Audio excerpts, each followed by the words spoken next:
I am Claire Mitchell, Doctor of Laws and King's Counsel. And I am Zoe Venditozzi, Doctor of Laws, teacher and writer. On the 8th of March 2020, International Women's Day, we launched the Feminist Witches of Scotland campaign. The Witchcraft Act, in force between 1563 and 1736, saw thousands of people, mostly women, accused and executed as witches in Scotland, in the country's biggest and most brutal miscarriage of justice. Our campaign had three aims: to get a formal state apology for those accused of witchcraft, to obtain a pardon for all those convicted, and to get a national memorial to remember those involved in the Witchcraft Act. On International Women's Day 2022, the first of our aims was realised when First Minister Nicola Sturgeon issued a formal state apology to those accused as witches. The first formal state apology ever. We are currently working with politicians to ensure there is legislation passed to pardon those accused as witches, to change their status from convicted witches to those who ought never to have been prosecuted. We continue our work to obtain a national monument so those who suffered will never be forgotten.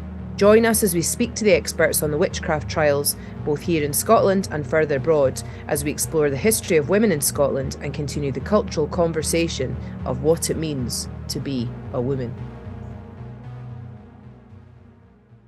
Hello and welcome to the Witches of Scotland podcast. I'm Zoe Venditozzi. And I'm Claire Mitchell.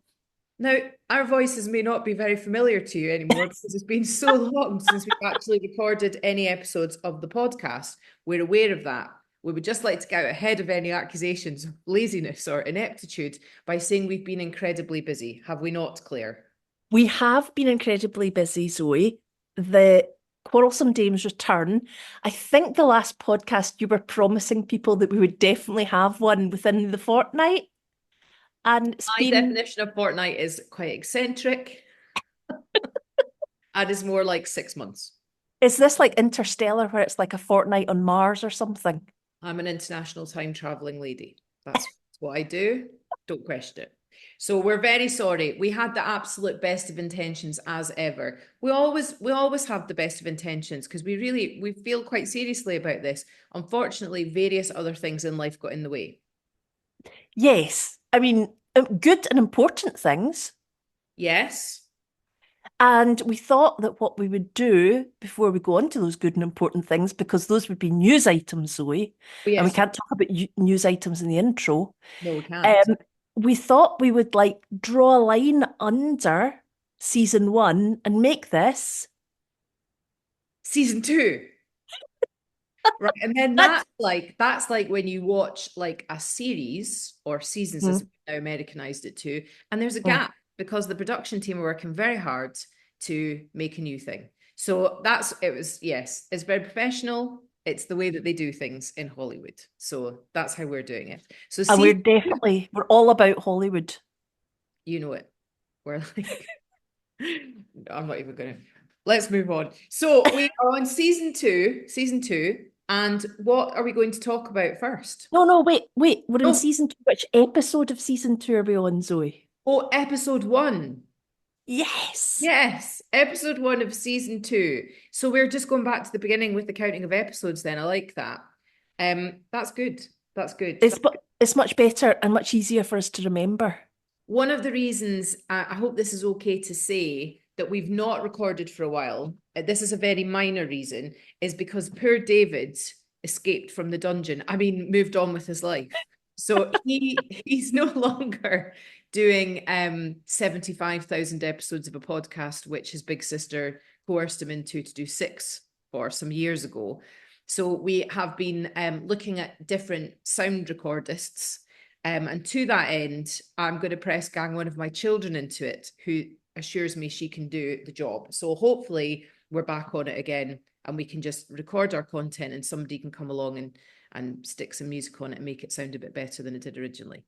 Yeah, see if any of you are out there and you're thinking, hang on, I'm a sound recording person, because I did, Zoe, go online and look for a sound recording person, and I thought I'd really like to get it to be a woman that does it. Yes. And I could not find a woman sound recording person. That seems ridiculous. Surely women go into that area. I'm sure they do. Yeah. But if you are, and this sounds like your sort of thing, drop us a line. I'm confident Lola will give it a bash. But let's see if there's anybody else out there who might be able to help to sort of sound engineering challenged women. That's me and you, Claire. It's me and you. Okay, so season 2, episode 1. Now what? Well, I think usually at this time, you ask me whether or not, anything's been happening of late. Oh, good God, there's like too much. Claire, bearing in mind this has to come in at less than an hour. What has been happening in the news?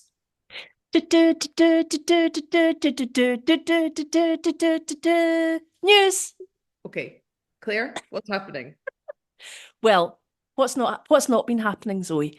First of all, we can now explain the reason that we have not been recording for the past few months, Zoe. We are very, very excited to Very, let you know, sorry. very excited, Zoe's added again, just for added stress, Yes. that we have been writing a book. We have. And not only have we been writing a book, we've finished writing the book, which really felt at times like that wasn't going to happen. But we did manage to finish writing the book. And it's really exciting that this book is going to be coming out into the world. Yes, so our book is called How to Kill a Witch, A Guide for the Patriarchy, and it will be coming out in May 2025. That's not too long. It's like No, about 6.5 months. the way I thought of it was like it was 3 months less than a pregnancy. Yes. Yes, that's one way of thinking about it, Claire. We can measure it in that unit. And that is quite odd because I've never had children. You've not. I have. And it does Maybe take this, months, usually. So that's good. That's a good metric. Okay. So our book will be coming out in slightly less time than it takes to have a normal pregnancy. This was not a normal pregnancy. We shouldn't this book, push this no. analogy any further. It was not. So this book, what can we say about it, Claire? Well, we can say that you might have guessed that this book is, although it's called A Guide for the Patriarchy, maybe isn't aimed at the patriarchy. What? You mean we're not on the side of those guys? I mean, I can say if you enjoy the podcast, you'll enjoy the book. Good. I hope so, because it's definitely not a change in direction from that point of view. No, we had a riot writing it. Some of the things that we've written, and I mean, I actually think some of the footnotes are my best work ever, Zoe.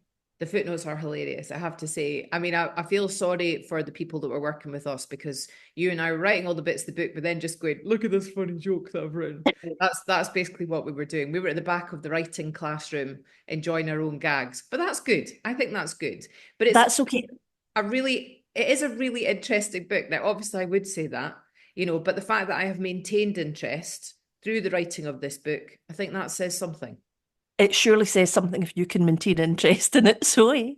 Yes. But anyway, we promise we're not going to bang on about it for the next 6 months. However, if you do want to pre-order it, please go online to any of our socials where the links will be there. You can order it from Amazon, you can order it from any of the big bookstores, really. There's And I W.H. think all your Smith. independent ones, I think basically any bookshop, can't you? Yeah, and our American listeners will be saying, well, can you get it in the US? And the answer is yes. We were very, very excited after we had mostly written the book that we were approached by an American publisher, and the American publisher is bringing it out too. So it's May 1925. It's Is definitely it? not May We 19. No, really it's are not. time travelers. It's May 2025, and I think a little later in the US, I think it'll probably be June. Yeah, yeah. And it'll be really cool. Obviously, if you've seen any of our socials, you've seen what the cover is. It's all very sort of like on a par with what we do in the podcast. So the book is not, as Claire and I always say, we're not historians. So Oh, what we've dear done Lord, in the book no. is no. What we've done in the book is we've given an overview of the history and we have sensibly spoken to actual experts. So we've got some really fantastic writers. Can we say who they are, Claire? Can we mention any of them? I'm not sure we can yet. I might have to keep that on the DL. We'll find out, and then when we can tell you, we will tell you. But suffice to say, it's people that we know our listeners are going to really love. They're fantastic. They gave great interviews, and it was like super interesting to delve deeper into some of the different areas that we looked at. And we've also got stuff about what's happening today. So it looks at the history and it comes through and talks about where we are today. Now, talking about where we are today, Claire, and as this is the news section, is there anything else that we should mention at this point? Well, I'm trying really, really hard not to think about the US election, Zoe. Yeah, I know. Like, we have a lot of US listeners. I know. I don't want to get too partisan, but we are feminists. So, I mean, at this stage, you know, Roe v. Wade.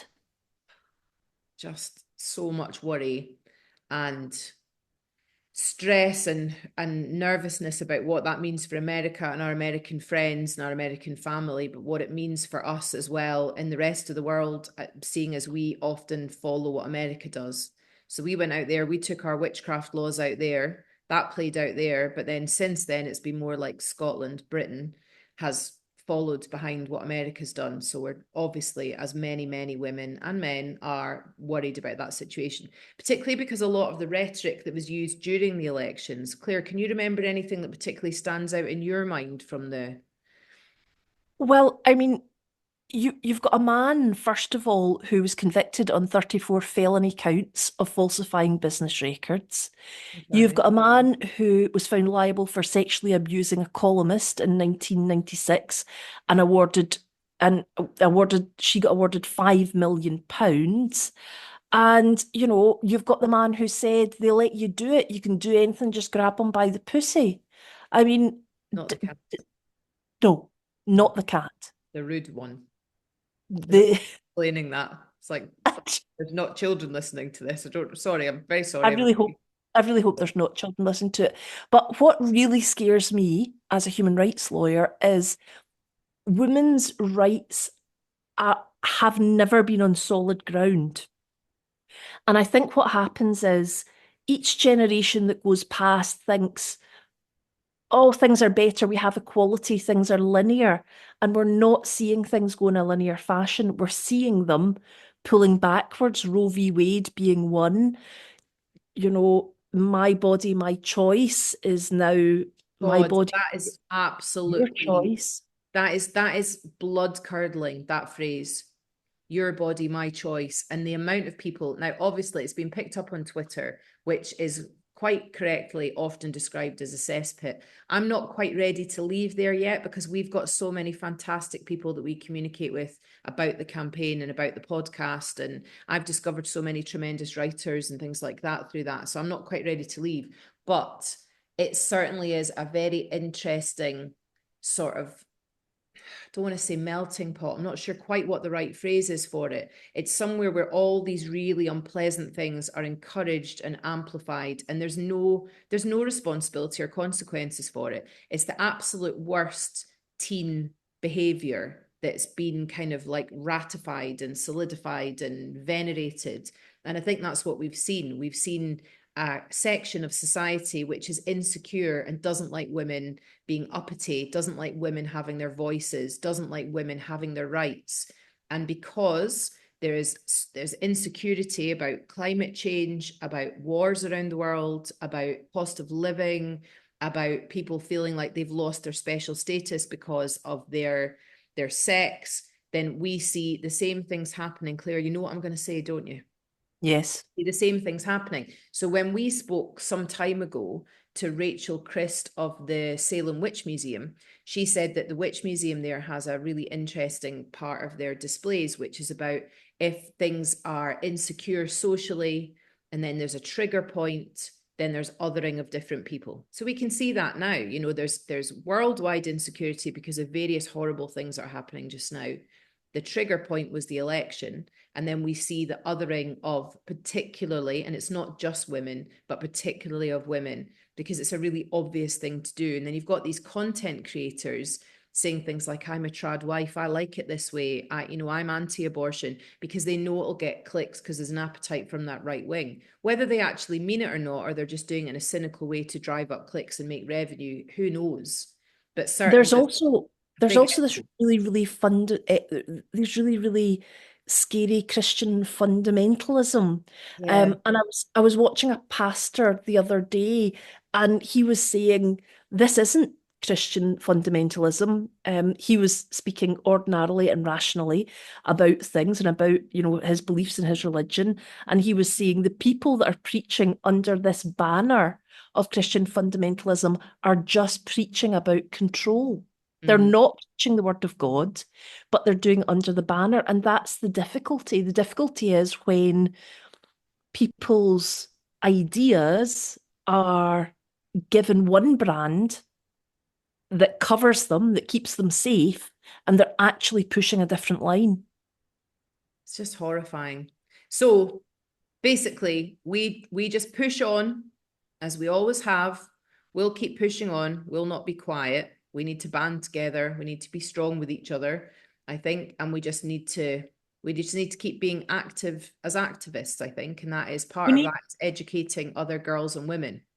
yeah, we need to be quarrelsome dames. We absolutely do. We Yeah, we need to take up absolutely do. space. But I it's don't need scary to tell though, you, isn't it? Zoe. What? It Sorry? is it is frightening though, it is. I mean, I've never been one to back away from a fight, like I had, I thought you were going to say I'm never one to get into an argument, and I would have to immediately have jumped in and I mean, contradicted you. as you and I started our Zoom, I was still arguing with somebody on Twitter. That's not true. Okay. Twitter's a very unhealthy place for me as well because it's just there's so many fuckwits on there. But anyway, that language aside, sorry, listeners.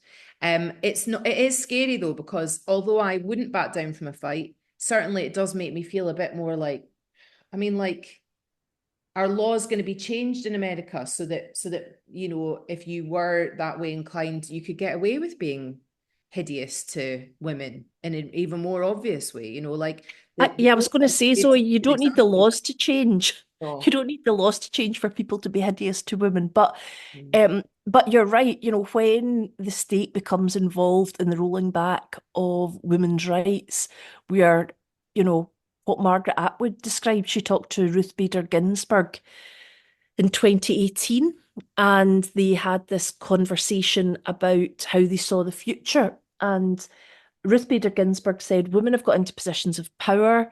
They are, everywhere you find business and politics, you will find women in positions of power. Our rights won't be rolled back. And Margaret Atwood disagreed. She said that she thought that the Me Too movement, interestingly, she categorized the Me Too movement as something that would spark a backlash. She thought that the patriarchy would not allow the Me Too movement to go unchecked, and there would be a response to it, and that response would be the rolling back of rights. And it was a really interesting discussion between the two of them. And Margaret Atwood said she thought that rights would be rolled back. And here we are, 2025, Zoe. And Ruth Bader Ginsburg, very sadly, is no longer with us. And Roe v. Wade has been overturned. And now we're going into questions and conversations being had about this Project 25. yeah, 2025. It's just horrifying. Anyway, let's not get too gloomy because I spent the rest of the whole of last week after the results were out just feeling very, very glum indeed. And it's just Well, I just think rubbish. that the good news is Yes, please. that yeah, the good news is that we have got ourselves together a group of quarrelsome dames, Good. listeners to this podcast, and we just unite and fight. Yeah. I think that's what we can do, and we know that can make a difference. I think the most important thing is not to just go, if you're in Britain, oh, it's not going to happen here. We need to be active in things and make sure that we look after women's rights and we keep pushing for women's rights and that we are supportive to people elsewhere. So I would have to say, although we didn't plan it this way, and I wish it wasn't this way, that the book coming out as a, you know, as a feminist call to arms, which talks about the witchcraft trials and shows that what happens when you have these ideas that are allowed to run away with themselves and that people back them up, the dangers of that. This is good timing to be looking at things like that, I think. I know that so many people got in contact with us and said, "Oh, it's very appropriate timing. It's now more than ever."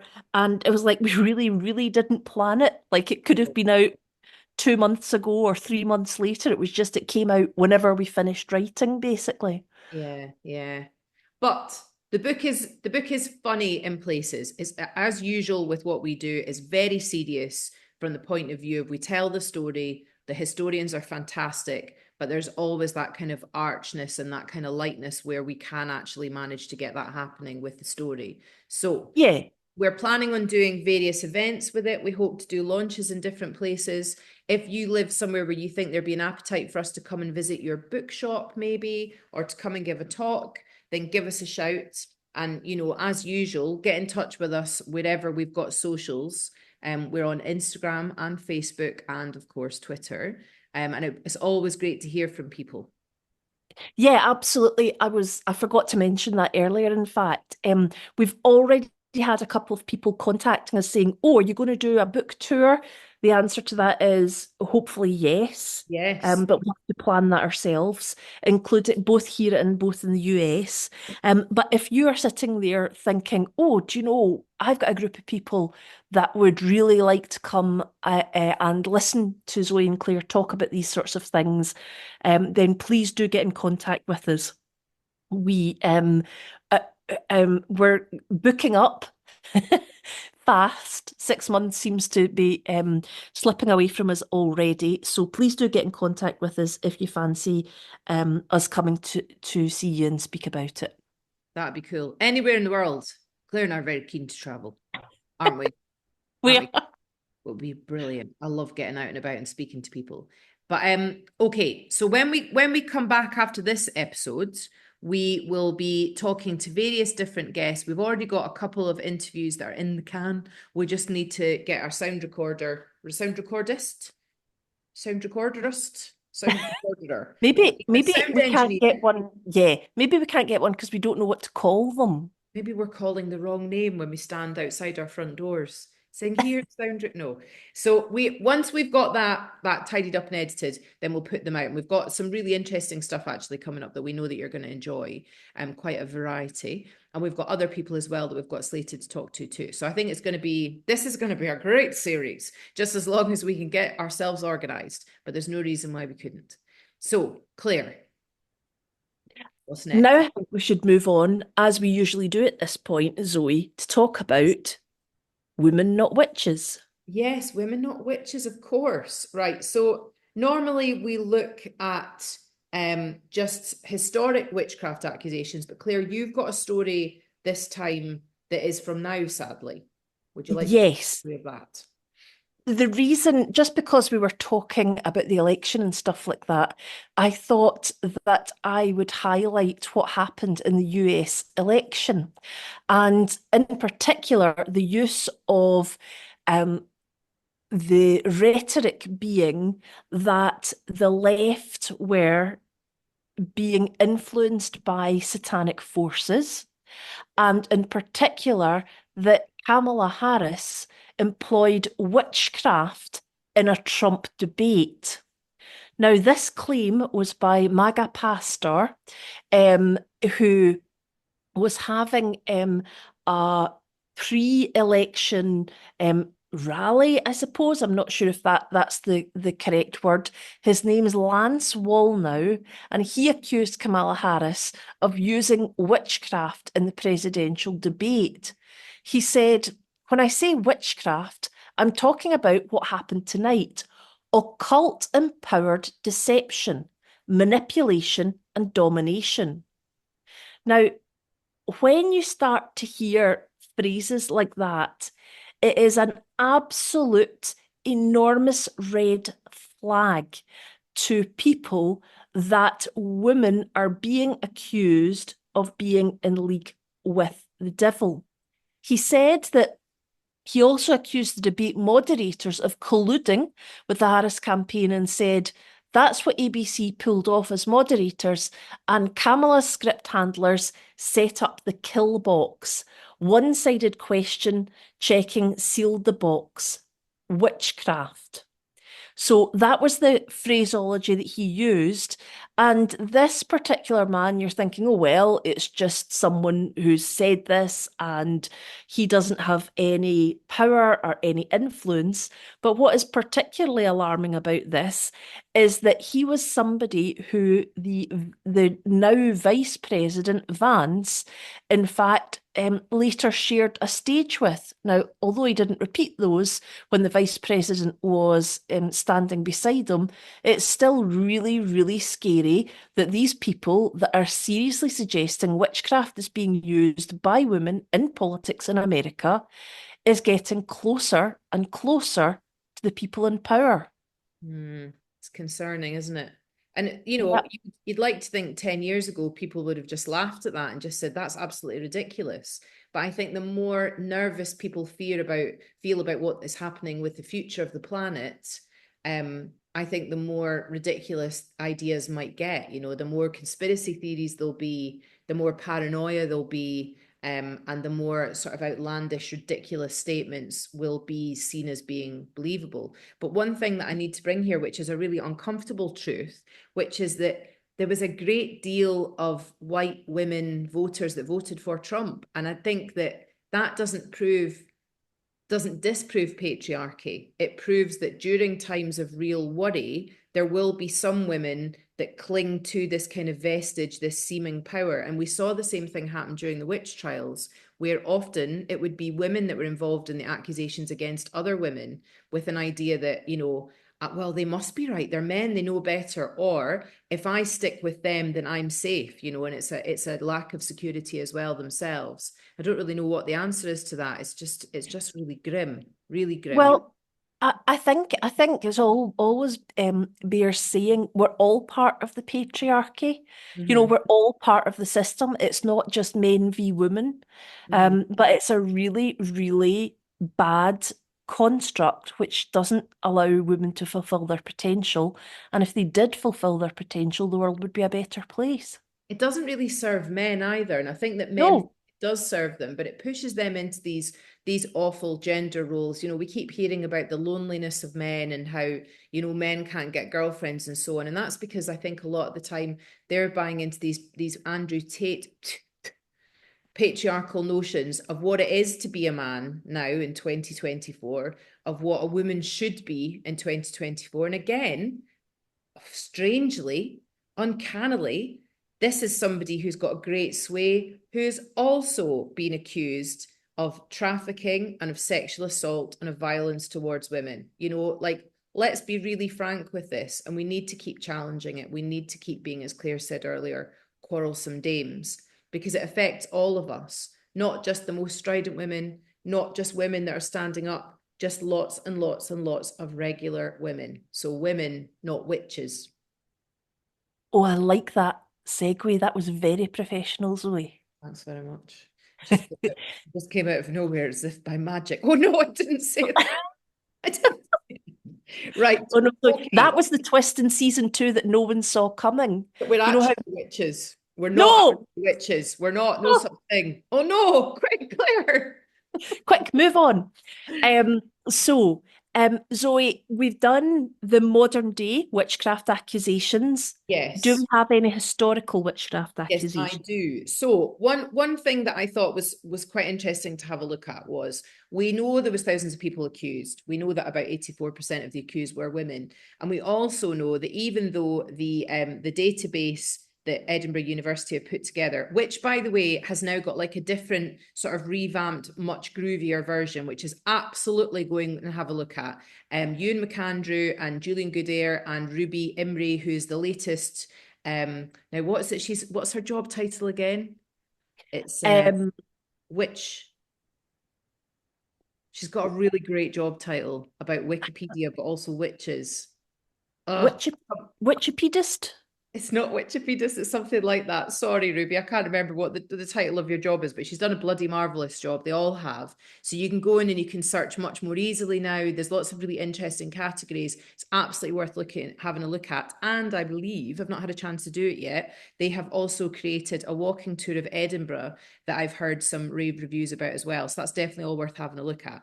But even though they have done a tremendous, tremendous job with that, there are still lots and lots of people, mostly women, who have very, very scant details. And that's because the details just don't exist. They've lost the paperwork. It was never written down properly. It was written down inaccurately. It's been, it's been damaged in flood or fire. So I thought I'd give an example of somebody here who has got virtually no details, okay? What we know about this woman is that her name was Margaret Fife and that she was accused in the Crook of Devon, which is in Kinross, which is near Perth. It's part of Perthshire, I believe Kinross is. I hope that's right. It's not very far from me, actually. But all we know was that the year was 1696, but we know nothing else about this woman. We know she was a woman. Her name was Margaret Fife, the area that she was accused in, but we don't know exactly what the details of her accusation were. We don't know the details of her trial. We don't even know if she was found guilty on when, if she was found guilty, she was executed. All we've got is that we've got her name, the accused details name, which are Margaret Fife. That's all we've got. So we remember... That's a good illustration of lots of just ordinary women. Yeah. Just ordinary women. Now, we remember her as a woman and indeed not a witch. So we'll be back very soon. Yes? We will. Yeah. We will be back very soon, i.e. a fortnight's time, and we have 6 blistering episodes before the book arrives. Brilliant. Okay. So months. Zoe? Yes. Right, okay. Just working that out in my mind. There might be more. Okay. So thank you so much for listening to this after the enormous break. Please get in touch with us on our regular socials.